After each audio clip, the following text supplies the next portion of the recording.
السلام عليكم ورحمة الله وبركاته. ازيكم يا حبايبي حبيباتي، عاملين ايه؟ وحشتوني. النهاردة هنتكلم عن الحما ومرات الابن.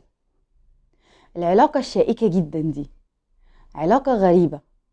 الحما تشوف مرات ابنها، مع ان ممكن تكون هي اللي مختاراها، تشوف انها جت خدت منها ابنها، وابنها اتغير لما اتجوز، وان هي مراته دي ملهاش الحق في اي حاجة. لو شافت ان ابنها جاب حاجة لمراته، لا، يعني حتى لو ما اعترضتش او ما بينتش من كلامها انها زعلانة ان ابنها جاب حاجة لمراته، بتبقى متضايقة، مبينة من وشها انها متضايقة، او عامل مرات ابنها كويس، او اتكلم معاها حلو، او شافت ان هو بيعاملها معاملة فيها لطف ورومانسية وكده ودلع وحب، تبقى شايفة ان ده لا. ليه؟ ابني ده مش راجل، ابني ده ابن مراته. زي ما بقول لك الامهات دايما تقول لك المثل الغريب ده اللي هو الابن ابن مراته والمش عارف ايه تحلف بحياته. فشايفه دايما ان علاقه ابنها بمراته انها علاقه وحشه، وان دي سحرت له، وان دي مغيرته، واني وفي نفس ذات الوقت مرات الابن شايفه ان الابن ده بقى حقها، وان هو ما ينفعش ان هو يعمل اي حاجه لامه، وان هو لو جاب هديه لمامته تحس ان الدنيا قامت ما قعدتش، راح لمامته تروح لها ليه ومش عارف ايه، انت ليك بيتك، انت ليك عيالك. طب يا حبيبتي، ما هو جزء من العيله دي امه، ما هو لولا امه، لولا ان هو جالك، هي دي اللي خلفته، هي دي اللي ربته، عاشت سنين عمرها تربيه عشان تجوزهولك في الاخر. لو جاب هديه لمامته بقى الدنيا تقوم ما تقعدش. طب ايه، انت لما بيجيلك المرتب بتاع جوزك ناقص او مخصوم منه، بتقومي الدنيا كده؟ لما جوزك بيعيا مثلا وبيغيب اكيد بيتخصم له، فانت بتقولي فداك يا حبيبي. ليه برضو ما بتبصيش ان الجزء اللي بيخرجه لامه دي زكاة عن صحته مثلا، بيراعي بيه امه قد ما هي راعته وعاشت طول عمرها شايله همه؟ الحنيه والطبطبه اللي بيطبطبها على امه دي قد ما هي حنت عليه وطبطبت عليه، وكفايه 9 شهور، واكيد انتي خلفتي وعرفتي قد ايه الضنا مهم، وقد ايه الضنا صعب جدا انك تحسي ان ابنك اتغير عليكي. ليه ما تعملهاش على انها امك؟ حطيها مكان امك. يعني لو انتي لقيتي مرات اخوكي بتعامل امك وحش، بتأثر على اخوكي، ما بتخلوش يروح يزور امه، بتخليه يقلل الهدايا، يقلل ان هو، انت عارفه الام ما بتبقاش منتظره هديه او فلوس او حاجه، بس الحاجه اللي بتجيلها من ابنها دي بتحس انها ليها قيمه عاليه قوي عندها، اللي هو ايه؟ ابني جاب لي. وتلاقيها، يعني انا اعرف واحده كان ابنها لو جاب لها شوكولاتايه يعني وهو طول السنه قرفها، تفضل تقول لك ده جاب لي، ده عمل لي، ده سوالي، حبا في ان الحاجه دي جايه من ابنها، مش فكره انه هي عايزه تاخد من ابنها. انا معاكو ان في امهات الله اكبر عليها، يعني بتبقى عايزه تاخد دم قلب ابنها، هي بتبقى شايفه ان ده حقها، بتبقى شايفه ان انا اللي ربيت، وانا اللي سهرت، وانا اللي تعبت، وانا اللي علمت، وانا اللي كبرت، وانا اللي شقيت عليه، فمن حقي ان انا اخد ايه منه. وده حقيقي حقيقي، يعني حقها. بس نفسي بقى الام بقى هنا تراعي ايه؟ ان ابنها عنده بيت وولاد وزوجه ومصاريف والتزامات. حقك، بس لما انت من جواكي تبقي حاسه ان هو حقك بس هو عنده التزامات، بيبقى عندك رضا كده.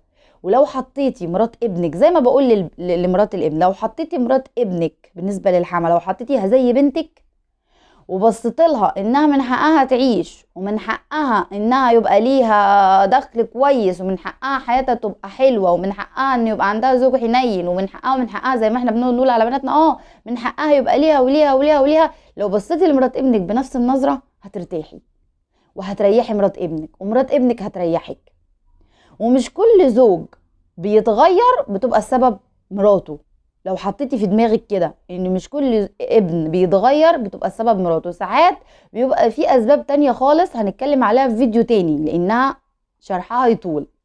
فنفسي كده زوجة الابن تعامل حماتها على انها امها، وتشيل من دماغها فكرة ان دي حماتها. لو شلت من دماغك ان دي حماتك وعملتيها زي ما بتعاملي امك هترتاحي. والحما لو شالت من دماغها فكرة ان دي مرات ابني، صرف كده دي مرات ابني، وهي اللي عامله، وهي اللي عامله، اللي هي فكره الساحره الشريره اللي دخلت علينا خربت الدنيا. لو شلتيها من دماغك وعملتيها على انها بنتك، لان هتعيشي مبسوطه. وفوق ده كل مرات ابن هي اخت وعندها مرات اخ، وكل ام وكل حما هي ام لزوجة ابن عند واحدة تانية. يعني احنا يعني هي تحس ان احنا بندور في دايرة مغلقة. يعني بنتك بالنسبة للحما، بنتك هي مرات ابن عند واحدة تانية، ومرات ابنك هي بنت واحدة تانية. فالحاجة رايح جاي كده يا جماعة. تحسوا ان المفروض ان احنا نشوفها بطريقة تانية، نشوفها ان احنا عيلة، ان مرات الابن لما بتدخل البيت بتبقى واحدة من البيت، بنتي. ده بالعكس، ده انا بنتي بتخرج بتمشي بتبقى عند عيلة ناس تانيين، فبنتي دي تبقى بره البيت، لكن مرات ابني دي هي اللي بنتي، هي صاحبة البيت. والبنت برضو اللي راحة عند حماتها، انا خلاص خرجت من بيت اهلي، خلاص يبقى اعتبر الصلة اللي ما بيني وما بين اهلي بقت مجرد زيارات. الدليل على كده ان انتي لما بتروحي عند اهلك بتتكسفي تفتحي التلاجة. بالنسبة للمرات الابن لما بتروحي عند امك بتتكسفي تفتحي التلاجة، او بتاخدي فترة طويلة على ما بتقدري انك انتي تقولي ايه لا عادي، ولو انها بتبقى تقيلة. لو حبيتي تاخدي حاجة من عند امك مثلا وانتي مروحة، مش انتي اللي بتقومي تجيبيها، امك اللي بتجيبها لك. فبالتالي انتي بقيتي ضيفة عند بيت اهلك، بس بقى بيتك وبيت عيالك وبيت جوزك هو عند اهله، هو عند امه. فانت لو اعتبرتي نفسك انك خرجتي من بيت اهلك رحتي على بيت اهلك تاني، المواضيع هتختلف. هتشوفي ان الست دي امك، وان اخوات جوزك دول اخواتك مش اخوات جوزك. والنسبة برضو للحما زي ما قلت، لو اعتبرتيها بنتك وواحدة من البيت وما حطيتيش كل لمسة وكل همسة، ما هو انا ممكن اقول انها بنتي بس انا حطاها تحت الميكروسكوب، كل لمسه كل همسه دي عملت دي سوت. انت ما بتحطيش بنتك تحت الميكروسكوب. بنتك ممكن تشوح لك، ممكن تعلي صوتها عليكي، ممكن ممكن تهزقك، وممكن تتنرفز عليكي، وممكن تقول لك انت مش ام وانت وفي الاخر تسامحيها وتقول اصلها كانت متعصبه. لكن تيجي مرات ابنك مثلا عملت لك كده، خلاص يا ماما مش عارف ايه، دي شوهت لي، دي عملت لي، وتقلبي الدنيا.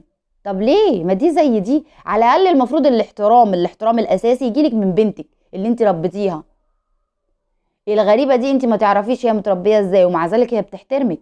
فاحنا عايزين نخلي العلاقة ام وبنتها، مش حما ومرات الابن. وربنا يصلح بيوت المسلمين كلهم يا رب، وكل ام وكل حما ربنا يهديكم، وكل مرات ابن وكل بنت ربنا يصلح حالكم، ويا رب يجعل بيوت المؤمنين عمار يا رب، اللهم امين. والسلام عليكم ورحمة الله وبركاته.